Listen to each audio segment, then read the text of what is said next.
यहाँ slowly gradually या तो हमारे एग्जाम नहीं होते हैं, एग्जाम हो जाए तो पर्चे लीक आउट हो जाते हैं। लेकिन अनफॉर्चुनेटली जो भी हुआ है after the Iran America war, और हम चाहते हैं जिस तरीके पाकिस्तान ने एक पैक्ट भी साइन किया है, तुर्किया वाले भी, और हम सारे चाहते हैं कि पाकिस्तान की दिफा मजबूत हो, तरक्की मजबूत हो, सब कुछ हो। लेकिन अवाम की कुछ कंसर्न जरूर है, और कंसर्न एक तो जो फैक्ट साइन हो जाते हैं, हमने मुसलसल राबिता किया है, वजीर दिफा यहाँ मौजूद है कि जो भी हो उस पार्लियामेंट के साथ भी शेयर करे क्या कुछ हुआ है। जिन लोगों की वीजे एक्सपायर हो गए उनको रिन्यू नहीं किया जा रहा है, चाहे वो लोग पाकिस्तान में, उनको रिन्यू नहीं किया जा रहा है। जो लोग यूएई बैठे हुए हैं उनके वीजे रिन्यू नहीं किए जा रहे हैं। ऐसे वीजे हैं जो अभी वैलिड है, वैलिड वीजों को भी कैंसिल किया गया है। ऐसे कारोबार है जो लोग वहां बिजनेस करते, वीजे कैंसिल होने के सबब, वो वीजे कैंसिल होने के सबब उनके कारोबार भी इफेक्ट हो गए और उनका रेवेन्यू भी वहां स्टक रहा। थैंक यू जनाब स्पीकर।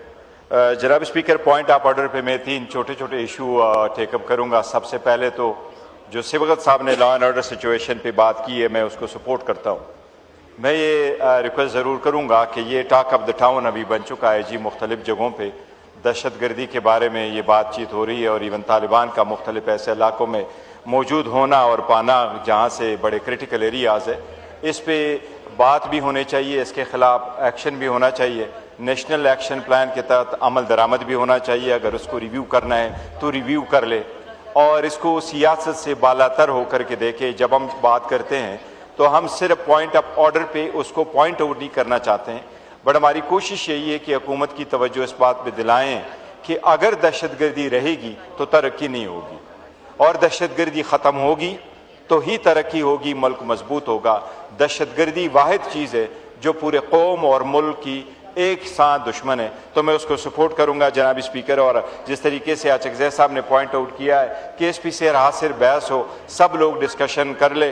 कुछ ऐसी चीज़ें मेरी नोटिस में भी लाई गई है, और इवन जो वहाँ ऑफिशियल थे, मैं अभी बुनेर से होके आया हूँ, वालदा की वफ़ात के बाद तो मैंने वहाँ लोगों ने मेरे नोटिस में लेके आए हैं। मैं भी चाहूँगा कि वो मैं प्राइवेटली कोई शेयर करूँ ऑफ कैमरा, तो मैं भी उनकी इंशाल्लाह नोटिस में लेके आऊँगा।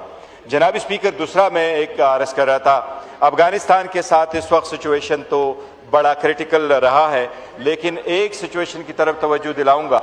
वहाँ हमारे बड़े सारे स्टूडेंट हैं, हज़ारों के तादाद में पाकिस्तानी स्टूडेंट जिनको यहाँ एडमिशन नहीं मिले, या जो लोग यहाँ अफोर्ड नहीं कर सकते थे, उनकी ख्वाहिश थी कि वो एजुकेशन करे, उन्होंने वहाँ डिग्री हासिल की और मेडिकल एजुकेशन के लिए गए। मेडिकल एजुकेशन बड़ा इंपॉर्टेंट है, उनका वक्त बड़ा इंपॉर्टेंट है, उनकी वालिदैन की बड़ी कंट्रीब्यूशन है। उन बच्चों ने जिस वक्त उन्होंने एडमिशन लिया तो वो सारे यूनिवर्सिटीज पीएमडीसी के अप्रूव्ड यूनिवर्सिटी की लिस्ट में थी। अब उन बच्चों ने वहाँ एडमिशन भी लिया, एजुकेशन भी कर लिया, उन्होंने डिग्री भी हासिल की। वो जब पाकिस्तान आए तो अनफॉर्चुनेटली अभी पीएमडीसी ने जो टेस्ट रखे हैं, जिसको पास करके एक एंट्री टेस्ट होता है, जिसके बाद आपको एक मेडिकल प्रैक्टिशनर की सर्टिफिकेट आपको मिल जाती है, जनाब स्पीकर उन बच्चों को रोका गया। ये जो भी आपकी फॉरेन पॉलिसी होगी, जैसे भी होगी, लेकिन बच्चे हमारे हैं, एजुकेशन हमारा है, और उनकी जो वक्त ज़ाया होगा ये सब कुछ हमारा है। जनाब स्पीकर, मैं हुकूमत की तवज्जो ज़रूर इस बात पे दिलाऊंगा कि उन बच्चों का वक्त ज़ाया ना हो।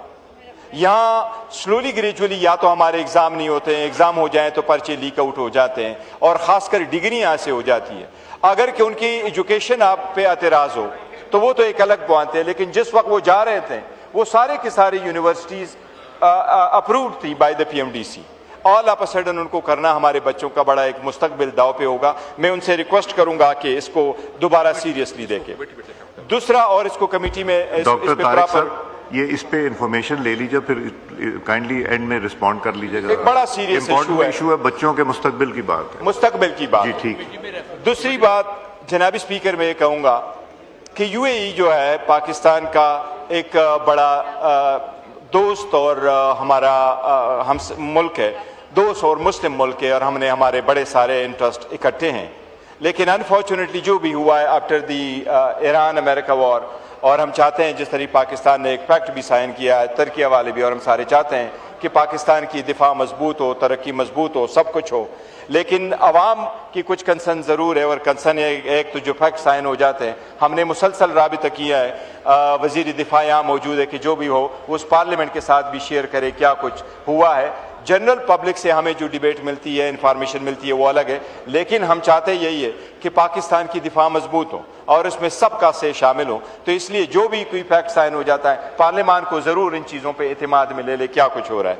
यूएई के स्पेसिफिकली मैं जिक्र करूंगा जनाब स्पीकर, यूएई के साथ ऐसा हो रहा है कि पाकिस्तानी बहुत सारे लोग यूएई में काम कर रहे हैं और मेजॉरिटी आपने देखा होगा जनाब स्पीकर, मिडल ईस्ट है, जितना भी फॉरेन एक्सचेंज हमें मिलता है उसका मेजर चंक यूएई की तरफ से आ रहा है। वो लोग अपने फैमिलीज को यहाँ भेज रहे हैं, वो तालीम कर रहे हैं, वो बिजनेसेस कर रहे हैं, उनके साथ अभी उनके साथ बिजनेस और उनकी वीजे के साथ एक प्रॉब्लम आ रहा है। जिन लोगों की वीजे एक्सपायर हो गए उनको रिन्यू नहीं किया जा रहा है, चाहे वो लोग पाकिस्तान में, उनको रिन्यू नहीं किया जा रहा। जो लोग यूएई बैठे हुए हैं उनके वीजे रिन्यू नहीं किए जा रहे हैं। ऐसे वीजे हैं जो अभी वैलिड है, वैलिड वीज़ों को भी कैंसिल किया गया है। ऐसे कारोबार है जो लोग वहाँ बिजनेस करते हैं, वीज़े कैंसिल होने के सबब वो वीज़े कैंसिल होने के सबब उनके कारोबार भी इफेक्ट हो गए और उनका रेवेन्यू भी वहाँ स्टक रहा।